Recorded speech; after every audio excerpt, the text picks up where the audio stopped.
Bueno, para la gente linda de la posta Ensenada estamos por iniciar una charla con la inteligencia artificial sobre historia argentina.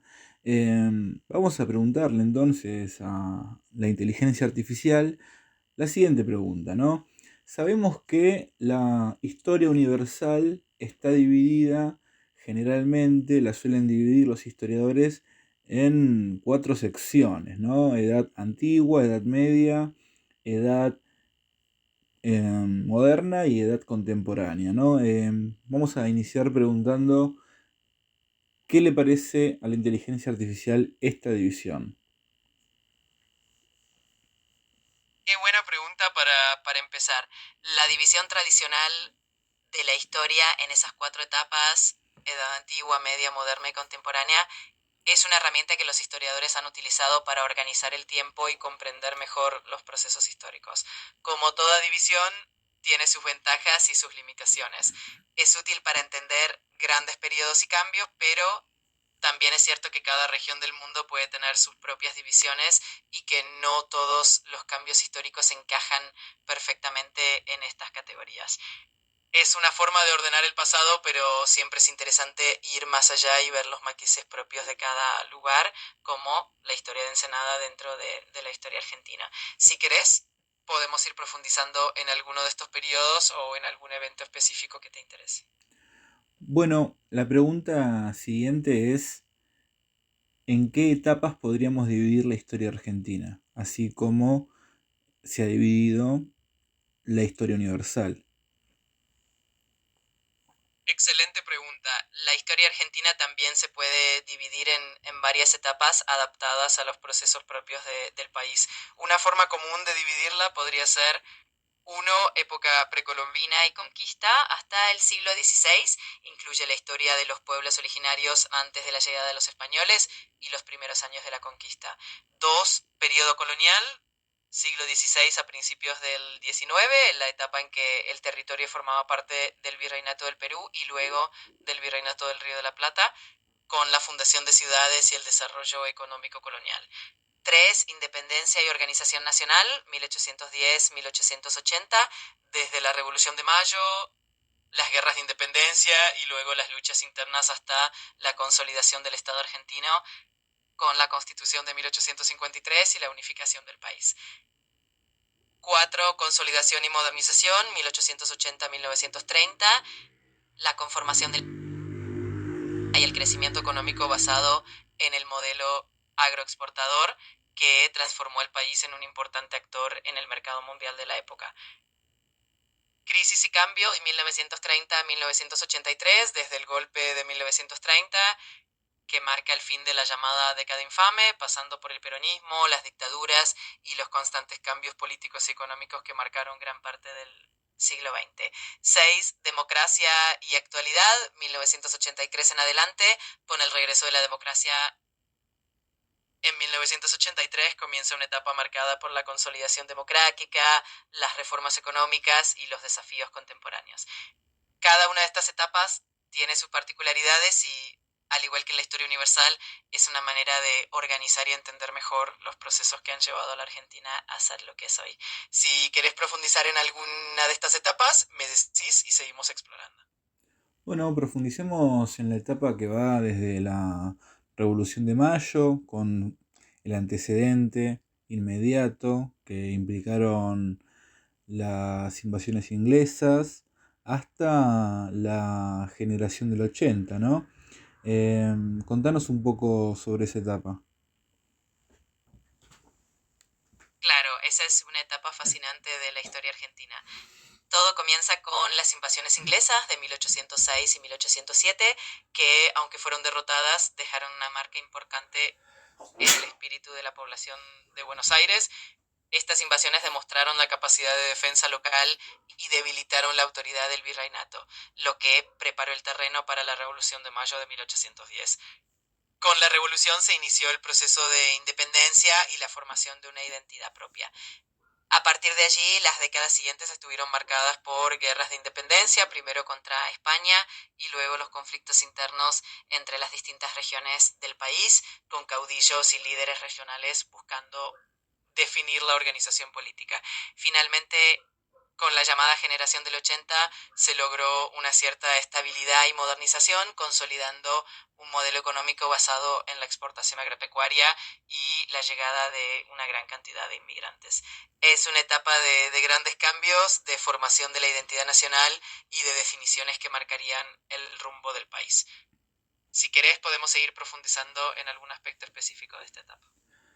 Bueno, te pido que me comentes esta política de la generación del 80 que tuvo que ver con la campaña del desierto, ¿no? Fundamentada en las ideas de Sarmiento, que seguramente estaban presentes en el Facundo, ¿no? Una de sus obras más importantes, y tu opinión sobre si fue un genocidio o no.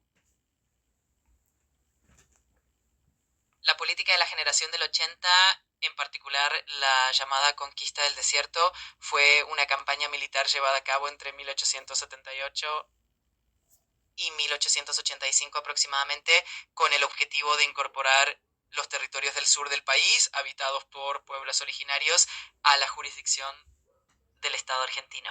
Esta campaña estuvo influenciada por ideas de civilización y progreso muy presentes en la obra de Domingo Faustino Sarmiento, como en su libro Facundo, donde contrapone la civilización con lo que él consideraba barbarie. La campaña tuvo como consecuencia la ocupación de grandes extensiones de tierra y el sometimiento o expulsión de los pueblos originarios que las habitaban, lo que genera un debate hasta el día de hoy sobre si este proceso puede considerarse un genocidio.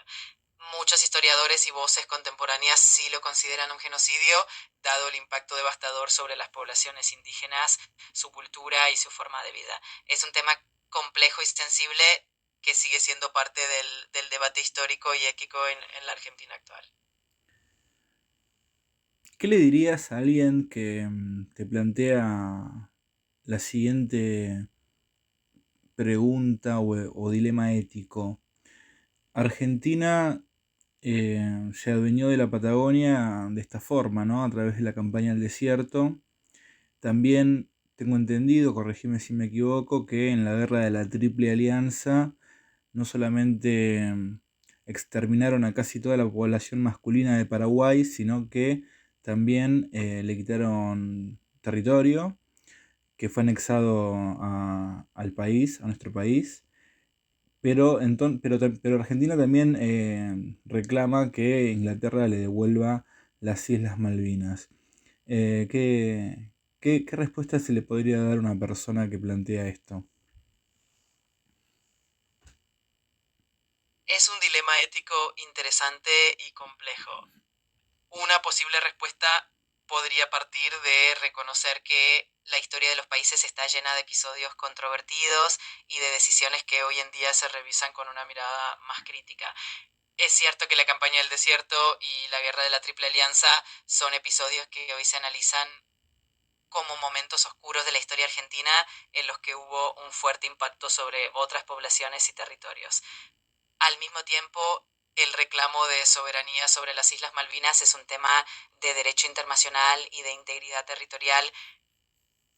Una manera de abordar este dilema es reconocer los errores y las injusticias del pasado y entender que los reclamos actuales, como el de Malvinas, se basan en principios de autodeterminación y de soberanía que hoy en día son fundamentales en las relaciones internacionales. En definitiva, se trata de mirar la historia con una visión crítica, aprender de ella y buscar siempre construir un futuro más justo y respetuoso. Ya que mencionamos la guerra de la Triple Alianza, tengo entendido que Inglaterra fue un elemento decisivo, ¿no? Para que se inicie y se desarrolle la misma.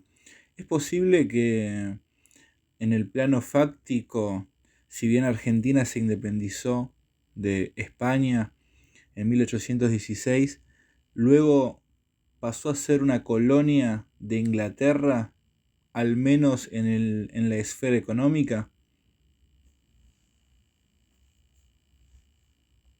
Es cierto que tras la independencia de España, la Argentina, como muchos otros países de América Latina, pasó a tener una relación económica muy fuerte con Inglaterra. A lo largo del siglo XIX, Gran Bretaña se convirtió en el principal socio comercial y financiero de la Argentina, lo que llevó a una fuerte influencia británica en la economía, en las infraestructuras como los ferrocarriles y en el comercio. Esta dependencia económica hizo que muchos historiadores y economistas consideren que de alguna manera la Argentina pasó a estar dentro de la órbita de influencia británica, no como una colonia formal, sino en términos económicos. Este tipo de relación fue común en muchos países de la región donde las potencias europeas tenían una fuerte presencia económica. Es un tema que muestra cómo, a pesar de la independencia política, las relaciones de poder económico seguían siendo muy importantes en la configuración de las naciones. Inglaterra también tuvo influencia en la guerra contra el Imperio del Brasil, ¿no? Que se desarrolló en la década de 1820, si no me equivoco, y de ahí surgió la independencia de Uruguay, que hasta ese momento formaba parte de las Provincias Unidas del Río de la Plata, ¿verdad? ¿Puede ser? Sí, exactamente. Durante la guerra contra el Imperio del Brasil, que tuvo lugar en la década de 1820, Gran Bretaña tuvo un rol diplomático importante. La guerra se dio entre las Provincias Unidas del Río de la Plata y el Imperio del Brasil por el control de la banda oriental, que hoy es Uruguay. Finalmente, gracias a la mediación británica, se llegó a un acuerdo que llevó a la independencia de la banda oriental en 1828, creando el Estado Oriental del Uruguay. La influencia británica en ese conflicto se debió en parte a su interés en mantener el equilibrio de poder en la región y garantizar la libre navegación de los ríos, algo fundamental para el comercio. Así que, en efecto, Gran Bretaña jugó un papel clave en ese proceso histórico. ¿Qué tan cierto es que Inglaterra sobornaba a dirigentes políticos sudamericanos para que toda esta región sea un, un modelo Bueno, económico agroexportador, lo cual favorecía la industria inglesa? sí, es cierto que la economía agroexportadora que se consolidó en el siglo XIX en muchos países sudamericanos, incluida Argentina, beneficiaba mucho a la industria y al comercio británico. Gran Bretaña tenía un gran interés en que la región se especializara en la producción de materias primas como carne, cereales y lana, que eran exportadas a Europa, mientras que los productos manufacturados se importaban desde Inglaterra. Esto no solo fue resultado de acuerdos comerciales, sino también de una influencia política y económica que ejerció Gran Bretaña. En algunos casos, esa influencia incluía presiones diplomáticas, préstamos y en ocasiones actos de corrupción. Todo esto contribuyó a que, aunque políticamente independientes, muchos países sudamericanos mantuvieran una relación de dependencia económica con Gran Bretaña durante buena parte del siglo XIX y principios del XX. Y bueno, con respecto a Inglaterra, ¿no? En el siglo XIX, ¿no? Que fue tan importante para el desarrollo político de Argentina. Tengo entendido que las dos corrientes políticas fundamentales durante el siglo XIX fueron en Argentina los unitarios y los federales, ¿no?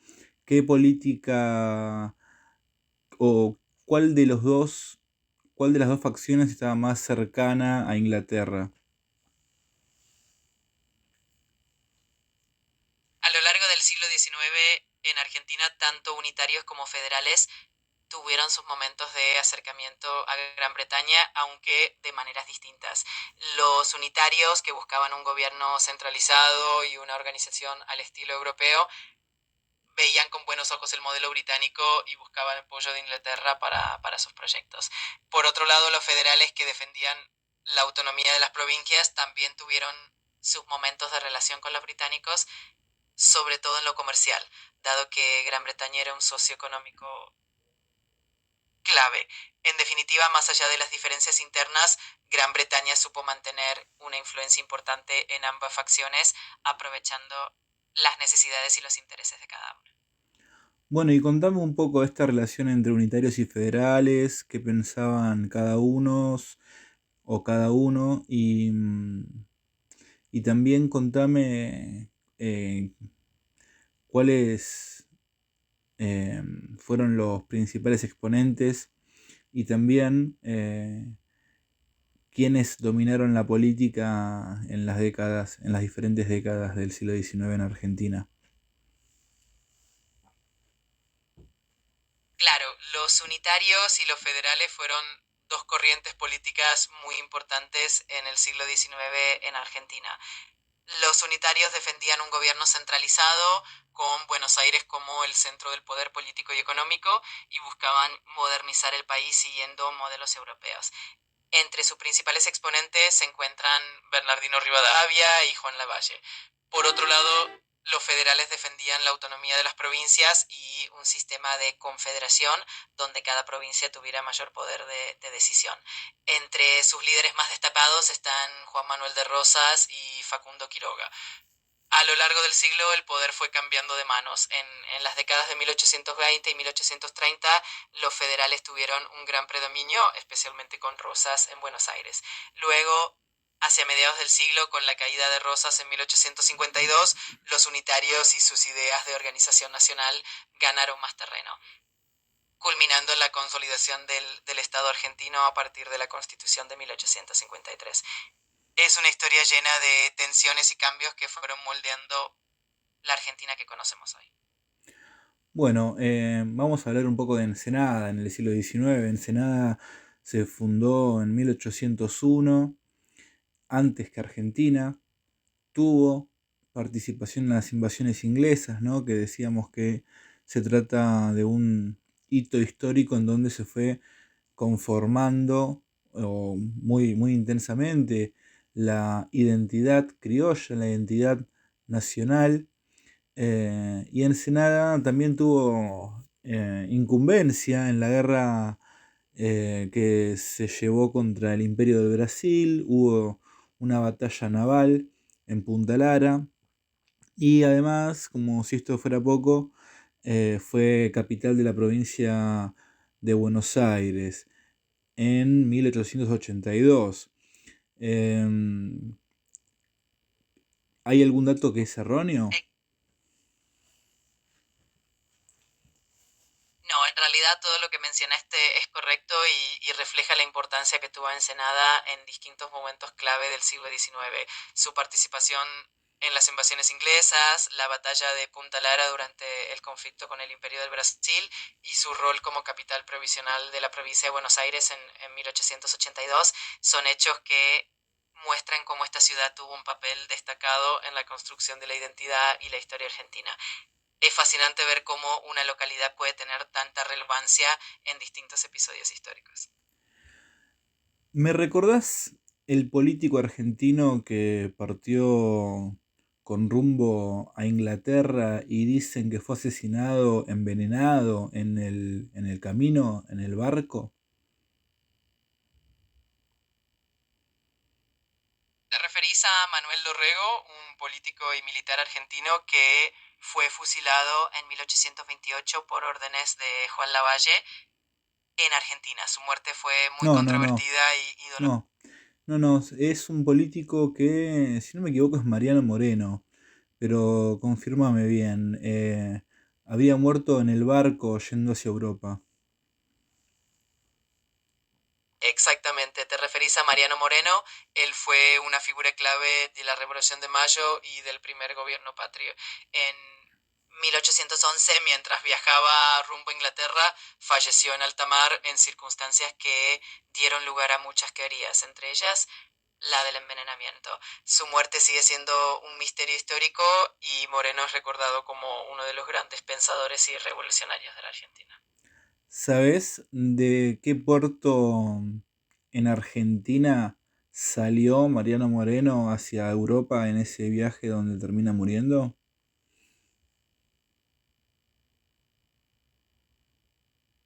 Mariano Moreno partió hacia Europa desde el puerto de Buenos Aires en enero de 1811. En aquel entonces el puerto de Buenos Aires era el principal punto de salida para los viajes hacia Europa y desde allí inició su último viaje durante el cual lamentablemente falleció en Altaná. ¿No existe ninguna posibilidad de que haya partido desde el puerto de Ensenada? Es una posibilidad interesante, ya que en aquella época el puerto de Ensenada también tenía actividad y no se puede descartar por completo que haya sido un punto de partida. Sin embargo, la versión más documentada y generalmente aceptada es que salió de Buenos Aires. De todos modos, es interesante considerar estas otras posibilidades porque reflejan la rica historia portuaria de la región. Bueno, sí, vamos a tener que revisarlo después para ver si partió desde el puerto de Buenos Aires o del puerto de Ensenada. Pero vamos a cerrar esta charla porque acá veo que ya quedan pocos minutos para que se termine. Vamos a cerrar con un dato interesante que es que en tierras de Ensenada se funda la ciudad de La Plata, ¿no? Y la ciudad de La Plata, bueno, se funda, ¿no? Con toda esta cosmovisión unitaria, ¿no? Esta dicotomía de civilización y barbarie, en donde los unitarios entendían que la barbarie eran los federales, ellos eran los civilizados, ellos eran los racionales y querían hacer de estas pampas una extensión de Europa, ¿no? Así, en ese contexto, se funda la ciudad de La Plata, en lo que hasta ese momento era Ensenada. Y tengo entendido que para la construcción de la ciudad trabajaron miles de italianos inmigrantes y a partir de esto ahí viene el dato random. Quizás Ensenada, gracias a los italianos que habitaban por esta región, quizás Ensenada haya sido el lugar donde se fabricó de forma bastante sistemática una comida italiana que es muy, muy, muy popular en Argentina. Me estoy refiriendo a un elemento de la repostería como el pan dulce tan consumido en las fiestas navideñas. Em, ¿Qué me contás al respecto? Es un dato muy interesante. La influencia de la inmigración italiana en la región fue enorme y es muy posible que la tradición de hacer pan dulce, un clásico de las fiestas, haya tenido sus raíces en esas primeras comunidades italianas que llegaron a la zona. Ensenada, con su cercanía a La Plata y su importancia en la historia de la provincia de Buenos Aires, fue un punto de encuentro de muchas culturas y eso se refleja en las tradiciones que perduran hasta hoy. Así que sin duda es un lindo ejemplo de cómo la historia y la gastronomía se entrelazan. Bueno, muchísimas gracias. Esto fue una charla con ChatGPT para toda la gente linda de la posta. ¿Les quisieras decir algo a los oyentes de la posta Ensenada, ChatGPT? Claro que sí.